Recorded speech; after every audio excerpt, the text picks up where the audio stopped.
ನಮಸ್ಕಾರ ವೀಕ್ಷಕರೇ, ನರೇಂದ್ರ ಮೋದಿ ಅವರು ಒಂದು ಮಾಸ್ಟರ್ ಪ್ಲಾನ್ ಅನ್ನ ಮಾಡಿದ್ದಾರೆ. ಈ ಪ್ಲಾನ್ ಏನಾದ್ರೂ ವರ್ಕೌಟ್ ಆಯ್ತು ಅಂದ್ರೆ ಇನ್ನ ಕೇವಲ 10 ರಿಂದ 20 ವರ್ಷಗಳಲ್ಲಿ ಚೀನಾ ಮ್ಯಾನುಫ್ಯಾಕ್ಚರಿಂಗ್ ಹಬ್ ಅಂತ ಈಗ ಇಡೀ ವಿಶ್ವದಲ್ಲಿ ಕರೀತಾರೆ.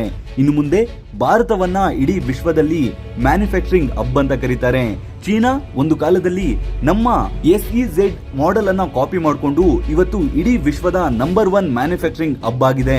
ಹಾಗಿದ್ರೆ ಈ SEZ ಅನ್ನೋದು ಏನು, ಮತ್ತೆ ಇನ್ನು ಮುಂದೆ ನರೇಂದ್ರ ಮೋದಿ ಅವರು ಮಾಡಿರುವಂತಹ ಮಾಸ್ಟರ್ ಪ್ಲಾನ್ ಆದ್ರೂ ಯಾವುದು, ನಿಜಕ್ಕೂ ಇದರಿಂದ ಕೆಲಸಗಳು ಸೃಷ್ಟಿ ಆಗ್ತಾವ? ಸಂಪೂರ್ಣವಾದ ಮಾಹಿತಿಯನ್ನ ಈ ವಿಡಿಯೋದಲ್ಲಿ ತಿಳಿಸ್ಕೊಡ್ತೀನಿ ಬನ್ನಿ. ಮೊದಲನೇದಾಗಿ ಚೀನಾ ಮ್ಯಾನುಫ್ಯಾಕ್ಚರಿಂಗ್ ಹಬ್ ಆಗೋದಕ್ಕೆ ಮುಖ್ಯ ಕಾರಣ ಏನಪ್ಪಾ ಅಂದ್ರೆ ಅವರಲ್ಲಿರುವಂತಹ ಇನ್ಫ್ರಾಸ್ಟ್ರಕ್ಚರ್ ಮತ್ತು ಸಿಟಿ ಪ್ಲಾನಿಂಗ್. ನಮ್ಮ ಭಾರತದಲ್ಲಿ ಹಲವಾರು ಸಿಟಿಗಳು ಸರಿಯಾಗಿ ಪ್ಲಾನ್ ಆಗಿಲ್ಲ. ಉದಾಹರಣೆಗೆ ನಮ್ಮ ಬೆಂಗಳೂರನ್ನ ತೆಗೆದುಕೊಂಡ್ರು ಕೂಡ ಬೆಂಗಳೂರು ಅನ್ನೋದು ಅಷ್ಟೊಂದು ಪ್ಲಾನೆಡ್ ಸಿಟಿ ಅಲ್ಲ. ಆದ್ರೆ ಚೀನಾದಲ್ಲಿ ಬಹುತೇಕ ಎಲ್ಲಾ ಸಿಟಿಗಳನ್ನು ಕೂಡ ಮೊದಲೇ ಪ್ಲಾನ್ ಮಾಡ್ಕೊಂಡಿದ್ದಾರೆ. ಅಲ್ಲಿ ಪದೇ ಪದೇ ಟ್ರಾಫಿಕ್ ಅನ್ನೋದು ಆಗೋದಿಲ್ಲ, ಮತ್ತೆ ಪದೇ ಪದೇ ರಸ್ತೆಗಳನ್ನ ಅಗಲೀಕರಣ ಮಾಡೋದಾಗಿರ್ಬೋದು, ಅಥವಾ ಪದೇ ಪದೇ ರಸ್ತೆಗಳನ್ನ ಆಗಿದ್ದು ಒಬ್ರು ಪೈಪ್ ಹಾಕ್ಬೇಕು, ಇನ್ನೊಬ್ರು ಎಲೆಕ್ಟ್ರಿಕಲ್ ವೈರ್ ಹಾಕ್ಬೇಕು ಅಂತ ಅಲ್ಲಿ ಅನ್ನೋದಿಲ್ಲ. ಅಲ್ಲಿ ಎಲ್ಲಾ ಸಿಟಿಗಳಾಗಿರ್ಬೋದು ಅಥವಾ ಯಾವುದೇ ಕೈಗಾರಿಕೆಗಳು, ಯಾವುದೇ ರಸ್ತೆಗಳು ಪ್ರೀ ಪ್ಲಾನ್ಡ್ ಆಗಿರ್ತವೆ. ಆದ್ರೆ ನಮ್ಮ ಭಾರತದಲ್ಲಿ ಆ ರೀತಿ ಮಾಡೋದಕ್ಕಾಗಿರ್ಲಿಲ್ಲ. ಅದಾದ ನಂತರ ಚೀನಾದಲ್ಲಿ ವರ್ಲ್ಡ್ ಕ್ಲಾಸ್ ಇನ್ಫ್ರಾಸ್ಟ್ರಕ್ಚರ್ ಇದೆ. ಇದರಿಂದ ನಾನಾ ದೇಶಗಳು ಚೀನಾದಲ್ಲಿ ಕಂಪನಿಯನ್ನ ಸ್ಟಾರ್ಟ್ ಮಾಡಿದ್ರೆ ಅವರ ಸರಕುಗಳನ್ನ ಸಮುದ್ರ ಮಾರ್ಗದಿಂದ ಅವರ ದೇಶಕ್ಕೆ ತೆಗೆದುಕೊಂಡು ಹೋಗೋದಕ್ಕೆ ಸುಲಭವಾಗುತ್ತೆ ಅಂತ ಚೀನಾದಲ್ಲಿ ಕಂಪನಿಗಳನ್ನ ಸ್ಟಾರ್ಟ್ ಮಾಡ್ತಾರೆ ಮತ್ತು ಚೀನಾದಲ್ಲಿ ಹೂಡಿಕೆಯನ್ನು ಕೂಡ ಮಾಡ್ತಾರೆ. ಮತ್ತು ಚೀನಾದಲ್ಲಿ ಒಂದು ಕಂಪನಿಯನ್ನ ಸ್ಟಾರ್ಟ್ ಮಾಡೋದು ಕೂಡ ತುಂಬಾ ಸುಲಭ. ಸೊ ಈ ಎಲ್ಲಾ ಪ್ರಾಬ್ಲಮ್ಗಳನ್ನ ಅರ್ಥ ನರೇಂದ್ರ ಮೋದಿ ಅವರು ಒಂದು ಮಾಸ್ಟರ್ ಪ್ಲಾನ್ ಅನ್ನ ಮಾಡಿದ್ದಾರೆ. ಅದು ಏನಪ್ಪಾ ಅಂದ್ರೆ ಗತಿಶಕ್ತಿ. ಈ ಗತಿಶಕ್ತಿ ಏನಂದ್ರೆ ಒಂದು ಗೂಗಲ್ ಮ್ಯಾಪ್ ರೀತಿ ಕೆಲಸ ಮಾಡುತ್ತೆ ಅಷ್ಟೇ. ನೀವು ಈ ಗತಿಶಕ್ತಿಯಲ್ಲಿ ಹೋಗಿ ಲಾಗಿನ್ ಮಾಡಿದ್ರೆ ಏನೇನು ಅಡ್ವಾಂಟೇಜಸ್ ಸಿಗುತ್ತೆ ಅಂತ ನೋಡೋಣ. ಅದು ಅಡ್ವಾಂಟೇಜ್ ಗೆ ಮೊದಲು ನಮ್ಮ ಭಾರತದಲ್ಲಿ ಯಾಕೆ ಇಷ್ಟೊಂದು ಮ್ಯಾನುಫ್ಯಾಕ್ಚರಿಂಗ್ ಕಂಪನಿಗಳು ಸ್ಟಾರ್ಟ್ ಆಗಿಲ್ಲ ಅಂತ ಒಮ್ಮೆ ನೋಡೋಣ. ಮೊದಲನೇ ಚಾಲೆಂಜ್ ಬಂದು SEZ ಸ್ಪೆಷಲ್ ಎಕನಾಮಿಕ್ ಝೋನ್. ಅಂದ್ರೆ ಏನಪ್ಪಾ ಅಂದ್ರೆ ಇವಾಗ ಸಹಜವಾಗಿ ಯಾವುದೇ ಒಂದು ಸ್ಟಾರ್ಟ್ಅಪ್ ಅನ್ನ ಸ್ಟಾರ್ಟ್ ಮಾಡಬೇಕು ಅಥವಾ ಯಾವ್ದಾದ್ರು ಒಂದು ಕಂಪನಿಯನ್ನ ಸ್ಟಾರ್ಟ್ ಮಾಡಬೇಕು ಅಂದ್ರೆ ಅವ್ರಿಗೆ ಈ ಸ್ಪೆಷಲ್ ಎಕನಾಮಿಕ್ ಝೋನ್ ಅನ್ನೋದು ತುಂಬಾ ಹೆಲ್ಪ್ ಆಗುತ್ತೆ.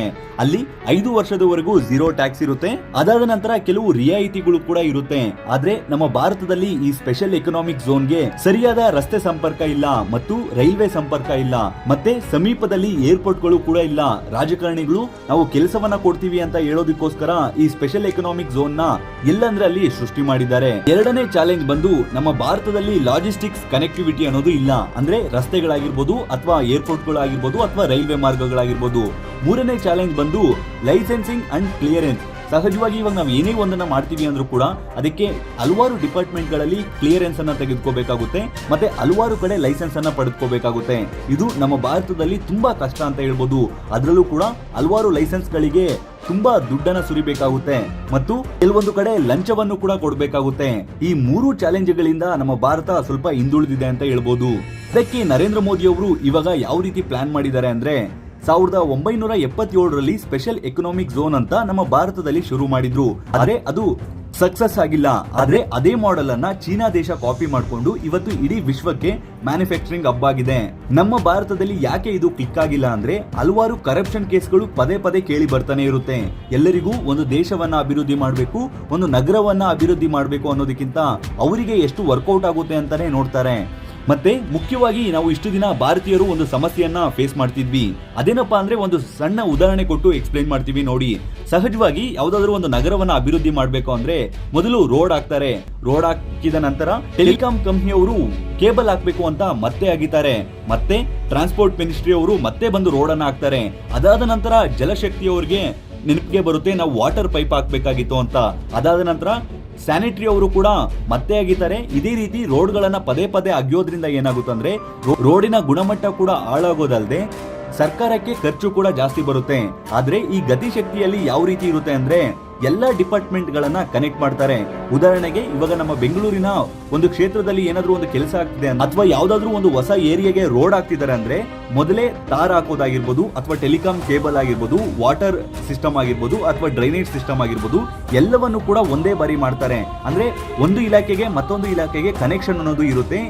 ಈ ಗತಿಶಕ್ತಿ ಆಪ್ ಮೂಲಕ. ಮತ್ತೆ ಇದನ್ನ ಯಾವ್ದಾದ್ರು ಕಂಪನಿ ಸ್ಟಾರ್ಟ್ ಮಾಡ್ಬೇಕು ಅನ್ಕೊಂಡವ್ರಿಗೂ ಕೂಡ ಈ ಗತಿಶಕ್ತಿ ಅನ್ನೋದು ತುಂಬಾ ಹೆಲ್ಪ್ ಆಗುತ್ತೆ. ಅಂದ್ರೆ ನೀವು ಯಾವ ಏರಿಯಾದಲ್ಲಿ ಸ್ಟಾರ್ಟ್ ಮಾಡ್ಬೇಕು, ಯಾವ ಜಿಲ್ಲೆಯಲ್ಲಿ, ಯಾವ ತಾಲೂಕಲ್ಲಿ, ಅಂದ್ರೆ ಈ ಸ್ಪೆಷಲ್ ಎಕನಾಮಿಕ್ ಝೋನ್ ಎಷ್ಟು ಇದೆ, ಮತ್ತೆ ನಿಮ್ಗೆ ಎಷ್ಟು ಜಾಗ ಬೇಕು, ಮತ್ತೆ ಅಲ್ಲಿಂದ ಮೈನ್ ಆಗಿ ನಿಮ್ಗೆ ವಾಟರ್ ಕನೆಕ್ಟಿವಿಟಿ ಎಷ್ಟು ದೂರದಲ್ಲಿದೆ, ಪವರ್ ಕನೆಕ್ಟಿವಿಟಿ ಎಷ್ಟು ದೂರದಲ್ಲಿದೆ ಅಂತ ಈಸಿಯಾಗಿ ಈ ಗತಿಶಕ್ತಿ ವೆಬ್ಸೈಟ್ ಅಲ್ಲಿ ಗೊತ್ತಾಗುತ್ತೆ.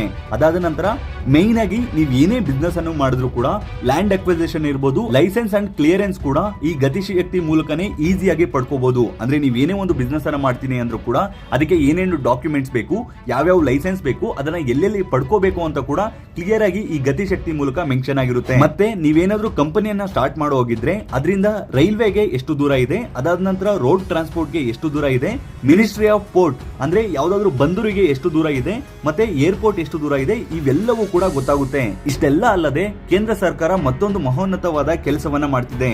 ಅದೇನಪ್ಪಾ ಅಂದ್ರೆ ಭಾರತದ ಎಲ್ಲಾ ಕಡೆ ರೈಲ್ವೆಗಳನ್ನ ಇಂಪ್ರೂವ್ ಮಾಡ್ತಿದ್ದಾರೆ. ಏನಕ್ಕಂದ್ರೆ ರೈಲ್ವೆಗಳು ಚೆನ್ನಾಗಿದ್ರೆ ಒಂದು ಕಡೆಯಿಂದ ಮತ್ತೊಂದು ಕಡೆ ಸರಕುಗಳನ್ನ ಆರಾಮಾಗಿ ಸಾಗಿಸಬಹುದು. ಮತ್ತೊಂದು ಕಡೆ ನೋಡ್ಕೊಳ್ಳೋದಾದ್ರೆ ಮಿನಿಸ್ಟ್ರಿ ಆಫ್ ಪೋರ್ಟ್ ಅವರು ಸಾಗರ್ ಮಾಲಕ ಯೋಜನೆ ಮೂಲಕ ದೊಡ್ಡ ದೊಡ್ಡ ಬಂದರುಗಳಿಂದ ಚಿಕ್ಕ ಬಂದರುಗಳಿಗೆ ಕನೆಕ್ಷನ್ ಅನ್ನ ಕೊಡ್ತಿದ್ದಾರೆ. ಏನಕ್ಕಂದ್ರೆ ಇವಾಗ ಸಹಜವಾಗಿ ಮಂಗಳೂರು ಬಂದರನ್ನ ನಾವು ಎಕ್ಸಾಂಪಲ್ ತೆಗೆದುಕೊಳ್ಳೋದಾದ್ರೆ ದೊಡ್ಡ ಶಿಪ್ ಬಂದ್ರು ಕೂಡ ಅಲ್ಲೇ ವೇಟ್ ಮಾಡಬೇಕು, ಚಿಕ್ಕ ಶಿಪ್ ಬಂದ್ರು ಕೂಡ ಅಲ್ಲೇ ವೇಟ್ ಮಾಡಬೇಕಾಗುತ್ತೆ. ಅದರಿಂದ ಬಂದರು ಮೇಲೆ ಲೋಡ್ ಅನ್ನೋದು ಜಾಸ್ತಿ ಆಗುತ್ತೆ. ಅದಕ್ಕೋಸ್ಕರ ಅಲ್ಲೇ ಸಮೀಪದಲ್ಲಿ ಈಗ ಚಿಕ್ಕದಾಗಿ ಹೊಸದಾಗಿ ಬಂದರುಗಳನ್ನ ಮಾಡ್ತಿದ್ದಾರೆ. ಈ ಮೂಲಕ ಚಿಕ್ಕ ಹಡಗುಗಳನ್ನ ಬೇರೆ ಕಡೆ ಡೈವರ್ಟ್ ಮಾಡಬಹುದು. ಮತ್ತೆ ಮೇನ್ ಆಗಿ ಮಿನಿಸ್ಟ್ರಿ ಆಫ್ ಸಿವಿಲ್ ಏವಿಯೇಷನ್ ಅವ್ರು ಏನ್ ಮಾಡ್ತಿದ್ದಾರೆ ಅಂದ್ರೆ ಉಡಾನ್ ಪ್ರಾಜೆಕ್ಟ್ ನ ಮೂಲಕ ಹಲವಾರು ಕಡೆ ಏರ್ಪೋರ್ಟ್ ಗಳನ್ನ ಸ್ಟಾರ್ಟ್ ಮಾಡ್ತಿದ್ದಾರೆ. ಏನಕ್ಕಂದ್ರೆ ನಮ್ಮ ಭಾರತದಲ್ಲಿ ಏನೇ ಮ್ಯಾನುಫ್ಯಾಕ್ಚರಿಂಗ್ ಮಾಡಿದ್ರು ಕೂಡ ಭಾರತದ ಯಾವುದೇ ಮೂಲೆಗಾದ್ರೂ ಕೂಡ ಕೆಲವೇ ಗಂಟೆಗಳಲ್ಲಿ ಉತ್ಪನ್ನಗಳನ್ನ ಕಳಿಸಬೇಕು. ಇವಾಗ ಉದಾಹರಣೆಗೆ ತರಕಾರಿಗಳನ್ನ ತೆಗೆದುಕೊಳ್ಳಿ, ಹಲವಾರು ತರಕಾರಿಗಳನ್ನ ಫ್ರೆಶ್ ಆಗಿ ಅಥವಾ ಐಸ್ ಕ್ರೀಮ್ ಐಟಮ್ಸ್ ಅಥವಾ ಯಾವುದು ಒಂದು ದಿನ ಅಥವಾ 2 ದಿನದಲ್ಲಿ ಹಾಳಾಗುತ್ತೋ ಅದನ್ನ ಸಮುದ್ರ ಮಾರ್ಗದ ಮೂಲಕ ಕಳಿಸೋದಿಕ್ಕಾಗೋದಿಲ್ಲ, ಅಥವಾ ಬೈ ರೋಡ್ ಕಳಿಸ್ತೀವಿ ಅಂದ್ರೂ ಕೂಡ ಜಾಸ್ತಿ ಆಗುತ್ತೆ.